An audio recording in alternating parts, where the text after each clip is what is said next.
Bonjour à tous.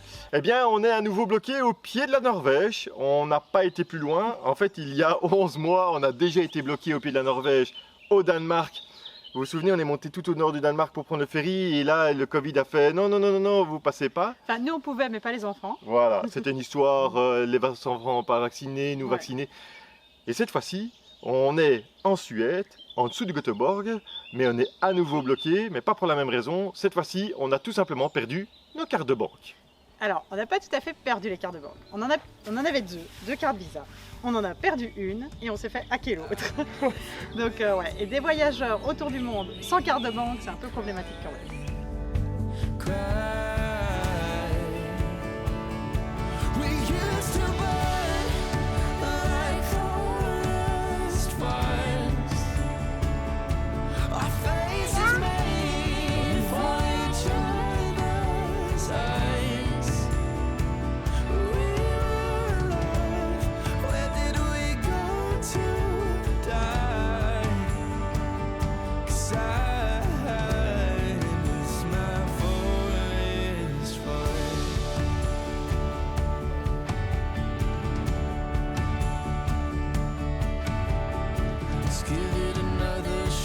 Alors la semaine passée, on vous a partagé des instants de vie sur notre bivouac en Suède. On vous avait présenté notre manière de sécher le linge, on vous avait présenté un petit repas typique suédois et ainsi que des moments passés dans la nature. Alors cette semaine c'est un peu plus compliqué parce que le soleil il alterne avec la pluie.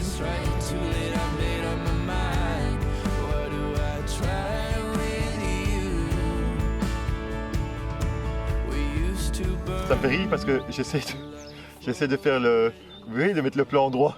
Mais le problème, c'est que... À chaque fois qu'on bouge, ça bouge. Vous allez avoir le mal de mer. Voilà, on est sur une passerelle qui sert pour... Aller se baigner. Aller se baigner. Ouais. Alors il faut savoir que les Suédois, ils vont se baigner par tous les temps et quelle que soit la température de l'eau. Alors nous on est encore un peu frileux, donc on s'y est pas encore lancé cette année. Ouais, bah, elle est pas froide, hein, mais... Non. Après la Thaïlande, c'est froid. En Thaïlande, le truc qui est chouette en Thaïlande, c'est que il ne faut pas réfléchir pour aller dans l'eau. Vous rentrez dans l'eau, c'est du pur bonheur. Ici, il faut réfléchir avant d'y aller et se dire, bon ben... Ouais, il faut être motivé. Alors nous sommes ici dans le Västra Götaland, je ne sais pas exactement comment ça se prononce, donc nous sommes juste à l'est de Göteborg. Alors on reste ici en l'attente de nos cartes. On va vous expliquer comment finalement on se débrouille pour pouvoir récupérer des cartes bancaires alors que nous n'avons plus d'adresse en Belgique. Donc on a dû un peu jouer de nos relations pour pouvoir en récupérer. Et donc on va vous expliquer un peu tout ça et surtout qu'est-ce qui est arrivé à nos cartes. Comment ça se fait qu'on en a perdu une et qu'on s'est fait hacker l'autre? Normalement, dans notre famille, je tiens le portefeuille, les cartes et tout ça, c'est plus facile, c'est une habitude qu'on a. Nous, on fonctionne beaucoup avec des habitudes. Non, mais c'est surtout que c'est toujours lui qui paye, ça m'évite de devoir porter une carte. Et puis, c'est vrai que toi, tu as toujours des poches. Moi, avec des robes, j'ai pas toujours des poches, donc c'est rare que j'ai la carte de banque. Cette fois-ci, eh ben, quand on était en Belgique, j'ai simplement donné la carte, juste la carte, pas le portefeuille. J'ai donné la carte à Virginie. Voilà, alors j'ai été faire des courses avec Olivia et Gilles. Au moment de rendre la carte à Benoît, une grosse surprise. Plus de carte. Plus de carte de banque. Donc voilà, ça c'est la première carte perdue et on se dit, bon, on doit repartir, c'est pas trop grave, on en a une deuxième. On va pas faire les démarches tout de suite pour la récupérer parce que, comme je vous l'ai dit, on n'a plus d'adresse. C'est compliqué, on se carte stop, donc on bloque la carte pour éviter que quelqu'un nous la vide, mais ça s'arrête là. Exactement. Et on part avec notre seule carte qui nous reste. Alors, soyons clairs, on a 2 cartes Visa et une carte Maestro, et donc en fait on a perdu une des cartes Visa. À ce moment-là. Et puis... on était en Allemagne, en Mons. Tout heureux, je vais à la pompe à essence, je mets ma carte Visa et... Bloqué. Non, pas bloqué. Mais tu était bloqué. Non, refusé. Alors là, il y a le solde insuffisant, et là, ma chérie, t'as dépensé beaucoup trop d'argent. Ou alors on se dit c'est un problème, la banque l'a sécurisé parce que comme on change beaucoup de pays... Ça peut être la pompe à essence aussi. Non, et puis on se dit comme on change beaucoup de pays, ça peut peut-être être un signal que notre carte a été volée et qu'il l'a bloquée. Exactement. Alors là-dessus, on en profite pour vérifier le relevé de compte et on se rend compte qu'il y a eu un gros achat iPhone Tunes. Alors, on n'a pas d'iPhone. on n'utilise pas iPhoneTunes, donc c'est pas nous. Achat qui a engendré le blocage de la carte. Heureusement, Voilà. Mais double plus de carte de banque, plus de carte de banque. Il nous reste une Maelstrom, donc directement. Oui, donc oui, plus de carte de banque. Donc on a toujours la carte physiquement, mais à partir du moment où elle s'est fait hacker une fois, on se dit potentiellement on pourrait avoir d'autres dépenses sur cette carte. Bloquons-la. On la bloque. Donc il nous reste une carte Maestro et là on se dit chouette, Europe Maestro, banque contact, partout retirer de l'argent, payer. Et ben c'est là qu'on se fait, non. Parce qu'on se renseigne quand même un petit peu et on se rend compte qu'il y a des frais. En fait, tant qu'on paye en euros, pas de souci, il n'y a pas de frais quand on est en Europe. Mais si on paye en couronne suédoise, en couronne danoise, là il y a à peu près entre 3 et 4 euros de frais à chaque retrait. Non, c'est pas 3 euros, c'est 4 euros, c'est 4 vrais euros quoi. C'est pas 3, 4, c'est 4. Chaque fois que vous prenez la carte et vous utilisez la carte, c'est 4 euros. Et donc vous faites des courses, vous prenez de l'essence, vous vivez ce que vous voulez, c'est 4 euros à chaque fois. Donc il faut quand même une visa. Donc il faut une visa. Surtout qu'on va vivre ici pendant 5 mois, 6 mois. Donc si vous imaginez chaque fois que vous sortez. Parce qu'en Norvège, j'avais lu sur internet que tout se payait avec la carte. Ah, mais si tout se payait avec la carte plus 4 euros, ça commence à picoter un petit peu.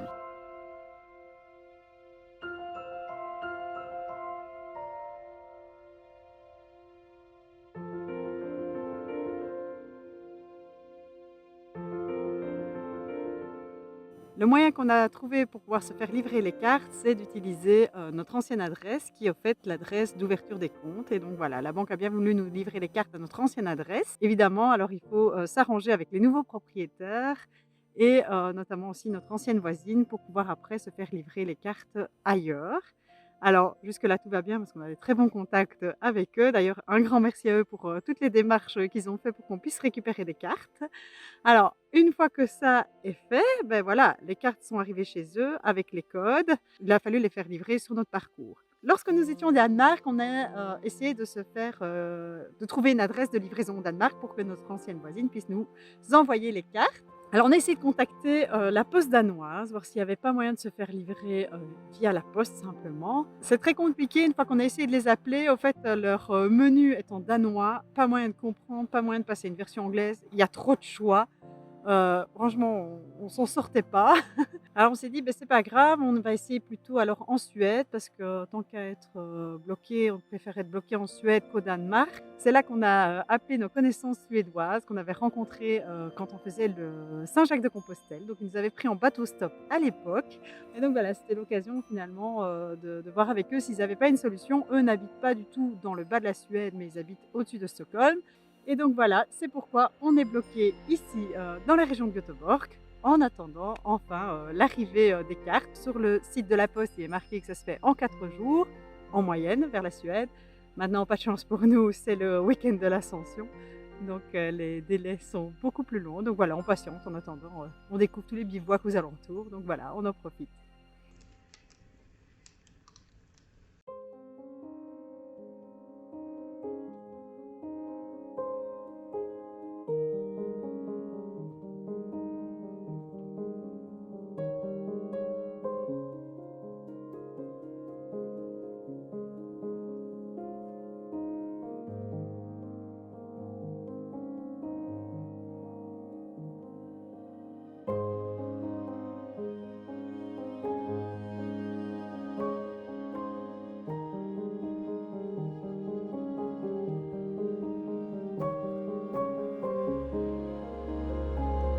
Profitons de ce temps où on est coincé pour surtout faire beaucoup d'école à la maison avec les enfants, rattraper un peu tous les temps où on voyage beaucoup, où là on travaille moins. Donc voilà, on a passé pas mal de temps à faire de l'école à la maison. Alors qu'est-ce qu'on fait d'autre aussi? On en profite pour découvrir un peu plus la nature suédoise, là où on se trouve. On en apprend plus sur les plantes, qu'est-ce qu'on peut faire avec, est-ce qu'on peut les manger, quelles plantes il faut faire attention, qu'est-ce qu'on trouve concrètement ici sous ces latitudes-ci comme arbres, comme nature et comme animaux. Et donc voilà, on passe beaucoup de temps à ça. Alors la pluie se remet à tomber. Et les filles, en plus de découvrir quelles plantes sont comestibles, découvrent aussi comment on peut les préparer. Donc Jill, elle s'est mise à faire du thé avec des aiguilles de pin. Alors voilà, c'est vraiment des chouettes découvertes, des chouettes moments qu'on passe dans la nature.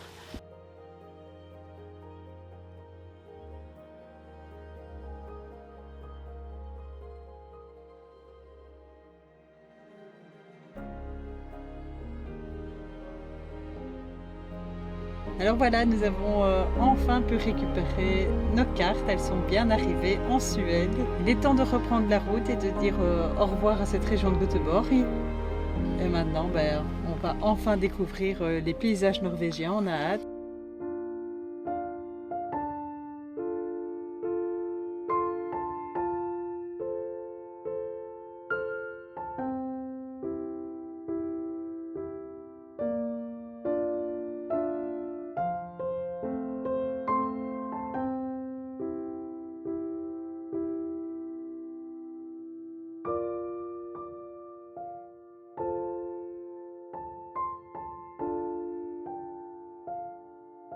Alors maintenant, on est sur le départ pour la Norvège. Merci de nous avoir regardés. À la semaine prochaine pour l'aventure norvégienne. À bientôt!